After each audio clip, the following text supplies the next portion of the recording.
Assalamualaikum warahmatullahi wabarakatuh. Kisah ini diambil dari ringkasan sejarah Nabi Muhammad SAW tentang kisah pengalaman hidup Muhammad sebelum menjadi Rasul. Pada usia 12 tahun, Muhammad mengikuti pamannya, Abu Thalib, membawa barang dagangan ke negeri Syam. Sesampainya di kota Bushra, sebelah selatan kota Syam, kafilah dari Makkah ini bertemu dengan seorang pendeta Nasrani yang sangat alim bernama Buhairah atau Buhairah. Pendeta itu melihat pada diri Muhammad adanya tanda-tanda kenabian sesuai dengan petunjuk-petunjuk yang ia ketahui dari kitab sucinya. Maka ia menasehatkan kepada Abu Thalib agar jangan terlalu jauh memasuki daerah Syam, sebab dikhawatirkan orang-orang Yahudi yang mengetahui tanda-tanda itu akan berbuat jahat terhadapnya. Mendengar hal itu, Abu Thalib segera membawa keponakannya itu kembali ke Mekah. Sekalipun keuntungan yang ia peroleh belumlah begitu besar. Perang Pijar. Di waktu Muhammad berumur kurang lebih 15 tahun, terjadilah peristiwa yang bersejarah bagi penduduk Makkah, yaitu berkobarnya peperangan antara suku Quraisy melawan suku Qais. Peperangan ini terjadi di tempat yang suci dan pada bulan yang suci pula, yaitu Dzulqa'dah.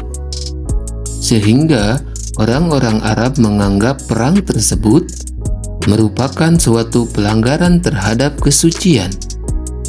Oleh karena hal yang demikian itu, maka peperangan dinamakan Harbul Pijar, atau perang yang memecahkan atau yang merusak kesucian.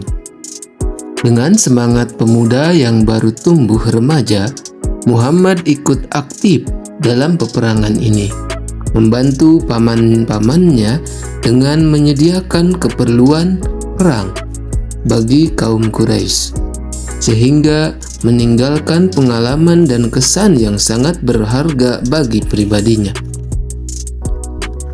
Berdagang ke negeri Syam. Meningkat dewasa, Muhammad mulai berusaha sendiri dalam penghidupannya.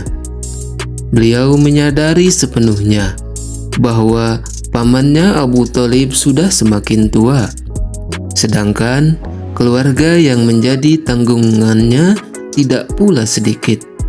Beliau selalu menyerahkan hasil yang diperolehnya dari mengembala kambing kepada pamannya, sekedar membantu meringankan beban yang dipikulnya. Karena Muhammad terkenal seorang yang jujur dan dapat dipercaya, maka seorang janda kaya bernama Khadijah mempercayai beliau untuk membawa barang dagangan ke Syam. Dalam perjalanan ini, beliau ditemani oleh seorang budak Khadijah bernama Maisyarah, yang sepanjang perjalanan pulang pergi selalu memperhatikan gerak-gerik Muhammad. Dengan penuh seksama dan penuh kekaguman. Sesampainya di Makkah, kembali dengan membawa keuntungan yang sangat besar, Maisyarah langsung menceritakan semua pengalaman yang dialaminya bersama Muhammad kepada Khadijah. Selama dalam perjalanan, semua itu membuat Khadijah sangat kagum terhadap pribadi Muhammad. Lama-kelamaan, perasaan ini berubah dan berkembang menjadi rasa cinta yang tumbuh dalam hati Khadijah terhadap sang pemuda yang dikaguminya itu, yaitu Muhammad. Menikah dengan Khadijah. Beberapa bulan sesudah itu, Khadijah mengirim utusannya untuk melamar Muhammad. Kemudian, setelah memperoleh persetujuan dari kedua belah pihak, dilangsungkan perkawinan antara Muhammad yang pada saat itu berumur 25 tahun dengan Khadijah yang berumur 40 tahun. Khadijah adalah seorang bangsawan Quraisy yang sangat kaya, putri dari Khuwailid. Ia adalah seorang wanita yang dihormati penduduk Makkah karena kedermawanannya serta kemampuannya dalam menjaga kesucian dirinya. Orang-orang Quraisy memberinya gelar At-Tahiriyah, yaitu orang perempuan yang suci. Sebelum ini, ia telah pernah menikah dengan seorang bangsawan Quraisy bernama Abu Halal. Berkali-kali ia dilamar oleh para pemuka dan tokoh kaum Quraisy, tetapi tidak satu pun lamaran itu yang diterimanya. Perkawinan antara Muhammad dan Khadijah ini berlangsung bahagia selama 25 tahun. Seluruh putra-putri Muhammad kecuali Ibrahim dilahirkan melalui rahim Khadijah. Dan sampai ia wafat pada tahun 10 kenabian, Muhammad tidak pernah menikah dengan perempuan lain. Menjadi hakim di antara kaum Quraisy. Ketika usia Muhammad mendekati 35 tahun, kota Makkah hampir saja bergoncang kembali dengan peperangan antara suku akibat percecokan antara pemuka-pemuka Quraisy dalam hal meletakkan Hajar Aswad. Sesudah Ka'bah diperbaiki secara gotong royong, masing-masing suku merasa paling berhak untuk melakukan peletakan tersebut, dan masing-masing tidak ada yang mau mengalah. Peperangan antar suku ini terasa sulit untuk dihindarkan, kalau tidak karena kebijaksanaan dan ketajaman otak Muhammad dalam mengatasi persoalan tersebut. Seluruh pemuka Quraisy sepakat untuk mengangkatnya menjadi hakim. Dengan penuh ketenangan, dimintanya sehelai kain dan dihamparkannya di atas tanah. Lalu beliau ambil Hajar Aswad itu dan diletakkannya di atas kain yang terhampar. Kemudian, pada setiap suku Quraisy yang hadir dimintanya untuk memegang pinggiran kain dan bersama-sama mengangkatnya ke tempat asal Hajar Aswad itu. Sesudah sampai ke tempatnya semula, beliau mengambil batu itu dan meletakkannya dengan tangan beliau sendiri di tempat asalnya. Semua orang merasa puas dan tidak satu pun yang merasa diperlakukan tidak adil. Seluruh kaum Quraisy merasa kagum atas keadilan dan kebijaksanaan Muhammad, sehingga nama beliau pun semakin populer di Makkah dan di sekitarnya. Perangai dan budi pekerti Muhammad.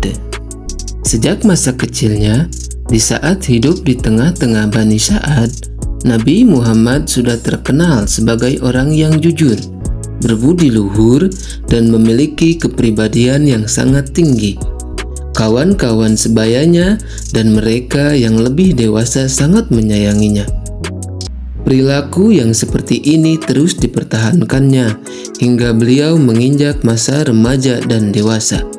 Bahkan sampai ketika beliau sudah menjadi pemimpin umat manusia yang sangat agung, pada waktu itu tak ada sedikit pun perubahan dan tingkah lakunya yang tercela.